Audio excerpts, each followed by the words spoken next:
Bloomberg Audio Studios. Podcasts, radio, news.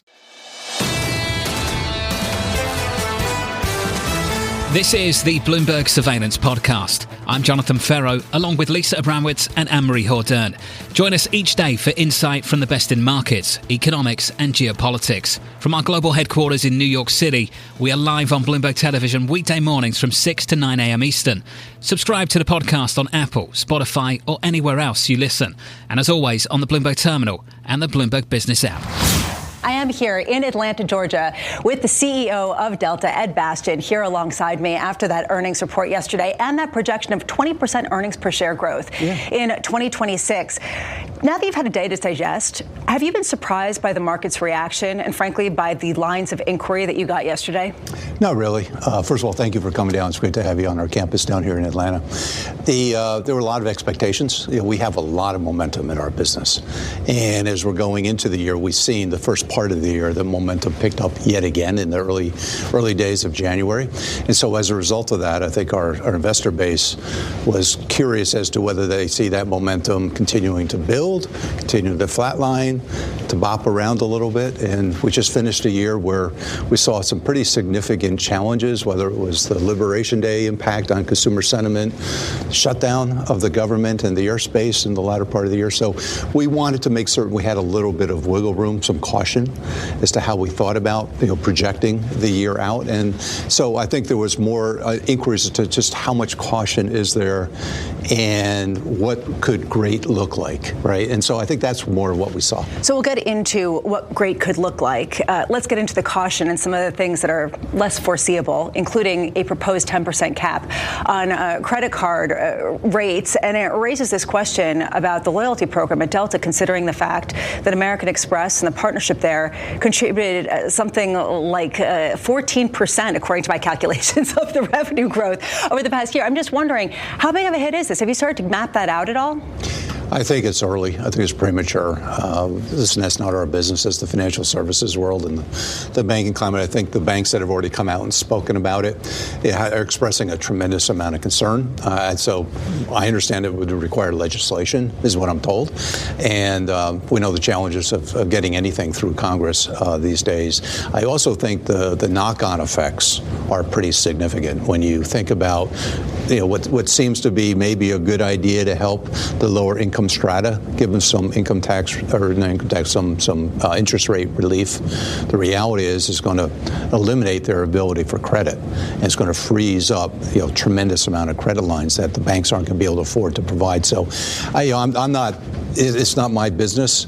Of course, we're going to work closely with American Express. The second factor is that Amex is a premium card provider. So that's really not the income level that we focus on in our business. At the same time, there is a sense that that's a growing part of the revenues. We saw an 11% increase in the contribution that this particular aspect made to Delta's revenue. So I just wonder, how much do you expect that to grow, all things being equal? We're expecting high single-digit growth. In the current year, we've been seeing double-digit growth for the last several years, and it's a really important part of our business model. But I don't think it's something that we look back and start getting concerned. I think this idea has a lot of roadblocks and obstacles ahead of it. One thing that you said in an interview with a colleague talking about what could great look like is that effectively all the growth that you've seen so far has been from the premium cabin, not from the main cabin. Why do you think that is? Is it because of just incredible strength at the premium end, or is it because of weakness in the main cabin? I think the main reason is the demand set for the premium seats and the premium product that we offer continues to be at a record high. The more we look at the health of the consumer, we talk about the K, we're at the top end of that K in terms of who our consumer is. And when you have a high demand set, that's what drives pricing strength, and that's what drives the growth that we've seen over the last several years. That said, on the main cabin, it's still a big part of our business. It's what pays the bills, I like to think of. And as we see some of the rationalization that's occurring, because you have a lot of lower end airlines with low end seats, too many seats chasing still enough low-end consumer demand. That space is where a lot of the rationalization, and you see it in the industry currently, as that backdrop continues to get into a healthier environment, because all those airlines have to find a way to earn their cost of capital. They're not going to be around. And so as a result of that, whatever happens there, we will benefit from that, and we'll keep that premium demand set growing. So we're not growing in that space, but it'll still be a good one for us in terms of improvement. You've talked about consolidation in the lower end of the industry and how you expect this to be a pretty big year of that as people try to justify their existence and survive. Would you play in that in any way? Would you make any acquisitions? We're not going to comment on that question, but when you look at who Delta is, you can answer that question for yourself. Well, I guess that the other question is, how much is the growth going to come from organic versus inorganic? Is there sort of a plan, especially given how much you've reduced leverage, to really increase by acquisition some of your capacity? Well, when we look at that growth for us, international is a big part of our growth strategy. And we announced yesterday a big new order for the Boeing Dreamliner. We're very happy about that, excited about that. People think about our industry. They come to me, they say, where's the future for travel going to come from? We're 100 years old. It is international. When you think about only 1 in 5 people in the world have ever stepped foot on an airplane, that means you have to go new places, you have to find new opportunities to grow and expand, and that's going to be the statement of the second century of flight, I believe. It's about making the world a much more connected place than it is today. This comes at a time, the international travel growth, that the rhetoric between countries has been incredibly heated and more about putting up walls. Are you concerned that that could have consequences and put barriers when you talk about the international travel and the growth that you're seeing in that sector? There have always been walls. There's always been in politics. There's when we look at the world today, we know the one thing that really does unite the world is when you can actually travel and see and experience and get to know people, and you bring the countries physically closer together. So yes, it's not going to be a straight line up. In this business, we know there's a lot of turbulence in the sky, not just in the business model sometimes, but when we actually do physically get connected back together and the world start to become a closer place, that's where real opportunity sits. You're talking about the demand so far this year, and you've seen, I believe, record demand so far in the first week and a half of January. I'm just wondering, is it mostly still coming from premium? Is it equal across all tiers? Is it also in economy to the same degree that you're seeing in terms of the robust interest at the top end? It continues to be at the top end. It continues to be in business. We're seeing double-digit growth in business at the start of the year. We had our largest weekly sales in our history just last week, up double digits over the same week a year ago. So if this demand set continues, we're going to have a great year. So I have to end with this because my colleagues asked me to do this. The lounges, the regular lounges, not the Delta One, they're getting really crowded. How are you going to manage that, considering that a lot of people have complaints about that?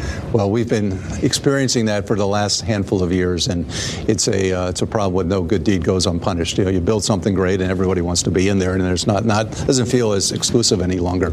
We've been working through that for the last several years. American Express is our close partner on that. American Express is building lounges. We're building new lounges. We've got the Delta One lounges that are coming. We're going to continue to build more supply and more capacity to take care of all of our great customers. Stay with us. More Bloomberg surveillance coming up after this.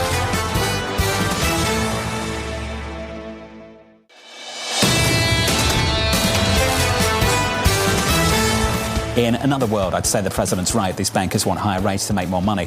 Unfortunately, when it comes to these policies that are being recommended at the moment by the White House, the warning you're hearing in the last 24 hours, I think, is agreed by a lot of people on Wall Street, that these kind of policy proposals could lead to an otherwise unjustified tightening of financial conditions. Higher rates, a chilling of credit availability. They're the kind of things this president, this White House, does not want to see. Right. You put a cap on something, that means you're going to have less of something, and it might be actually harder, especially individuals in lower income, to actually get access to having the ability to use a credit card, which is why you're seeing a tremendous amount of pushback from a lot of economists. You see a lot of these bank CEOs not just trying to curry favor with the President of the United States, calling Treasury. But if they have to Tyler's point, they're thinking about potential credit card that they could come out with that has a lower rate, maybe for certain individuals. But this is going to be a year-long story, especially since you have 2 bills circulating right now in Congress. Ed Mills with us now of Raymond James. Ed, welcome to the program, sir. Always good to hear from you. I've been told this is just populist bark. There's no bite. Do you think there could be a bite later this year? Possible, John. I think that the bigger issue for a lot of folks that I've talked to is that interchange bill, that Credit Card Competition Act. There is not a sense that we could see in Congress a cap on those credit card interest rates. We've examined this. There's no executive authority, even using emergency authority that exists to put this through. But a lot of investors are nervous for a couple of reasons. One, when Donald Trump says something, oftentimes he goes out with the most extreme position and then negotiates into something that will be considered reasonable later. So a lot of questions, is it going to be 36%? Is there something else out there? And then from an investor perspective, one thing that we've talked a lot about at Raymond James is oftentimes for financials, you need 100 reasons to own them, 1 reason to sell them. Investors are starting to warm up to financials again. And now all of a sudden, out of the blue, we start to get bombarded with some of these one-offs that get a lot of people asking, can you sustain a rally in this group if you're going to have that policy risk? Yeah, for the fourth quarter, credit cards are the new cockroaches when it comes to this legislation potentially in Congress. So you think the competition bill has a lot more legs than the actual cap on credit card interest rates? Yeah, Anne-Marie, so back when I worked on Capitol Hill, one of the signature bills that I worked on for a couple of years was the CARD Act. It's hanging up here on my wall, which implemented all the consumer protections around credit cards. So this is something I've worked on for more than 20 years. And what I've seen is there's not a lot of support for rate caps because there are concerns about credit availability. However, on interchange, it's just a completely different fight. You have two really well-heeled lobbies, the retailers versus the banks. We've had Durbin in the past strike lightning in the bottle and change the interchange rates on debit card transactions. Marshall, a Republican from Kansas, used the kind of push by Donald Trump on rate caps to get him onto this bill on credit card competition. And whenever there's a vote on something, Anne-Marie, that can be the whole ball game. There's been a concerted effort since the Durbin Amendment passed back in 2010 on credit card interest or debit card interchange to never have another vote on this, because when there's a vote, it's unpredictable. I still don't think it passes, but the risk is higher on the interchange bill than the cap on interest rates. So do you think the banks are overreacting a little bit? I think what the banks are doing is they're trying to figure out what they can do to put a cap on the risk. Is there something that they can do kind of from a business perspective to get Donald Trump to focus elsewhere? He is very focused on affordability. They are having a huge list of other things that they want to see happen in D.C. The deregulatory agenda is a big tailwind for the banks. So if they don't do something on credit cards, does some of the other parts of the deregulatory agenda get sidelined? Do they not get the relief that they're expecting on tailoring or capital return on stress tests? There's so many things that the banks have going right now in D.C. They don't want this to be the thing that stops all the other benefits that they're getting out of federal regulators. Ed, what's been your reaction to the communication with the mayor of New York? Your reaction to the communication with the senator from Massachusetts? What's the strategy there for the White House? You know, part of the reason that Donald Trump was able to get elected in 2016 and again in 2024 was tapping into populism. There was a crossover between Bernie Sanders voters and folks that have voted for Donald Trump in the general election. It is not a surprise to me that he has embraced some of these conversations. In the credit card 10% cap, that's a Bernie Sanders bill with Josh Hawley, a Republican from Missouri. But he is tapping into things that he knows are popular with voters. He sees what Mandami was able to do in the primary, being able to win in New York, tapping into an energy that he tapped into himself and seeing if he can get that for the midterm elections, because he sees a midterm elections with increasing headwinds. And when he sees headwinds, he and he alone thinks that he can fix the problem. And how big is that group of voters that aren't married to a political party but tap into these very ideas? You know, it's at least 10%. I think that there is a good number of folks who look at D.C. and don't think that they're on their side. They think that things are unaffordable. And so when we have affordability as his pitch, he thinks that that's an opportunity to bring those voters or keep those voters on his side. So we're going to have a Davos speech that focuses on housing. We're going to focus on energy. That's going to bring in Venezuela. We're focusing on the cost of credit. The fight with Jay Powell he's not going to say it's a fight about kind of independence. It's about a fight about how much it costs you to run your life. And affordability is a much better place to put your kind of center that political fight versus a fight over independence, which most voters don't really focus on Fed independence. It's much more the market that does. It's a hugely important thing, but it's not something that sways the average voter, John. Stay with us. More Bloomberg surveillance coming up after this.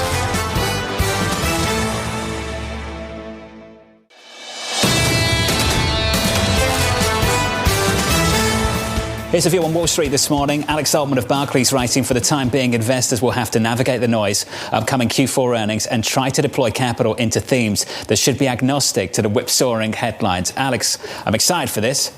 Tell me how to do that. Good morning. Good morning. So keep it really simple, as simple as possible. Thematically, as far as we as a team are concerned, there's one very obvious theme, which you can deploy in a lot of different ways, and that is the US-China decoupling. It's that simple. And that, I think, is going to be running and humming in the background. And at the center of that for us, of course, you've got topics like defense, you've got topics like commodity security, and just like US hegemony as well. And so anything within that. We're particularly focused on the commodity angle. We think this is like one of the most interesting themes that I've personally seen. Well, let's get into that. We're seeing it in metals this morning. And it's not just precious metals, gold, silver. You're seeing it in copper, in tin. Does that speak to the kind of things you and the team are thinking about? Very much so. So look, we've seen a precious metal rally, and that is obviously to do with debasement and de-dollarization, all this kind of thing. Industrial metals is kind of something which we pivoted to quite hard in the fourth quarter of last year. And the reason is because of that decoupling. And just to give you the exact summary in its simplest form, US and China used to codepend on one another, or still do codepend on a lot of resources.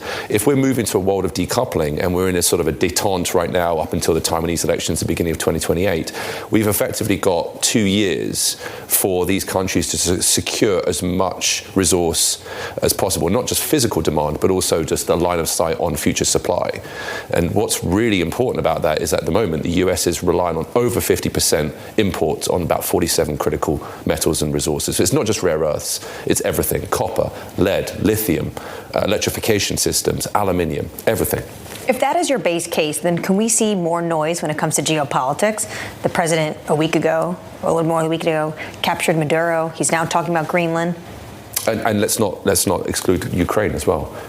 Massive on critical minerals and resources as well. So yes, I think a lot of the foreign policy decisions are being driven by those two factors, by defense and commodity security. Is this have to do with the AI trade and building out data centers, or is this to increase the availability of these minerals and metals we need for our military? Well, I think it's both of those. And on top, if you just want to run an economy, if you just want to build infrastructure, if you want to build roads and bridges and electrification of grid and modernize your entire economy, you need access to critical minerals and metals. And of course, people talk a lot about the AI narrative when it's an important incremental demand for copper, but we're talking about maybe 5 or 6% of global demand is coming from AI data centers. China is accounting for 60% of global copper demand. Let's finish on the price of the story. So some of those metals are already trading at all-time highs: gold, silver, copper. In the bank sector, we've seen some record highs in that sector as well. And they've gone into earnings season following a massive rally, and we've seen some pushback from earnings season. I just wonder if you're taking any early indicators from the way the stock has behaved in response to the earnings we've seen in the last 24 hours. Specifically in the financials? The financials, yeah. I mean, I think you've obviously got this noise around the credit card data, which you guys have already covered. Against that, you've also got to consider there's still a question mark about what's going to happen within the ECM world in 2026. There's also going to be a question around the state of the consumer in 2026 as well. Most people are of the view that it's going to be a very robust backdrop still for the consumer. But let's not forget, we've talked about this a lot in the past, we're still in a K-shaped recovery. There's a large number of consumers that aren't in good shape, and we have to consider those as well when talking about consumer finance. In some ways, does it make it easier to trade small caps? To be invested in small caps because they're not the target of some of the headlines to start the new year? So we've been, as a team, very bullish on small caps since around about July of last year. We're beginning just to sort of temper that enthusiasm just now. And what's changed? Just the rally? Well, the positioning. So positioning was a big driver of our view back in the summer when basically we had record shorts by hedge funds and asset manager. That's now completely closed and actually has moved back to a net long. It's not crowded by any stretch, and one of the big beneficiaries of small caps right now is a combination of the OBBB and also the fact we have to think about AI beneficiaries, i.e. low margin companies that actually can start to get the benefits of AI productivity as well. So there is still a positive small cap story, but from the positioning dynamic perspective, we have to respect the fact it's changed. Is it fair to say that trade, though, is no longer dependent on lower interest rates? There's something did click in the last several months that was away from the Federal Reserve story. In terms of trade? The fact that we had small caps rally as hard as they did, even though basically the rate cutting cycle is now stalled. I would definitely say there's been a tariff temperament dynamic that's been at play in small caps as well. And of course, we're going to get the IEPA announcement from the Supreme Court any day now. And I think that decision will also plot the path for small caps in the near term too. Is that a market story, the Supreme Court decision? Because Anne-Marie's asked this question continuously and had a lot of pushback, I would say. Basically, it goes something like this. Basically, what's going to happen is they'll find another way and it doesn't really change anything. So that's really the question. The question is not about whether it's a market dynamic or not. The question is, does the president want to use this IEPA SCOTUS ruling as an off-ramp in a year where he really wants to win the midterms? And you can see a lot of the domestic policy announcements that have come through from him over the past week, and these frenetic headlines have been about affordability and helping the middle class. And so would actually a tariff rollback, and we've already seen some of that, right, whether it's furniture and kitchen cabinetry, stuff that was supposed to kick in and didn't. Is this all part of a let's call it a one-year hiatus in order to try and improve the affordability dynamic of Americans and then kick the tariff narrative back in? That's not my view, just to be very clear. Sure. I think that the president... So blame the Supreme Court. Right. I think the president likes tariffs. I think he likes winning. I think he likes using it as leverage in part of the foreign policy. However, there is still a narrative out there that there is an off-ramp that could present itself. This is the Bloomberg Surveillance Podcast, bringing you the best in markets, economics and geopolitics. You can watch the show live on Bloomberg TV weekday mornings from 6 a.m. to 9 a.m. Eastern. Subscribe to the podcast on Apple, Spotify or anywhere else you listen.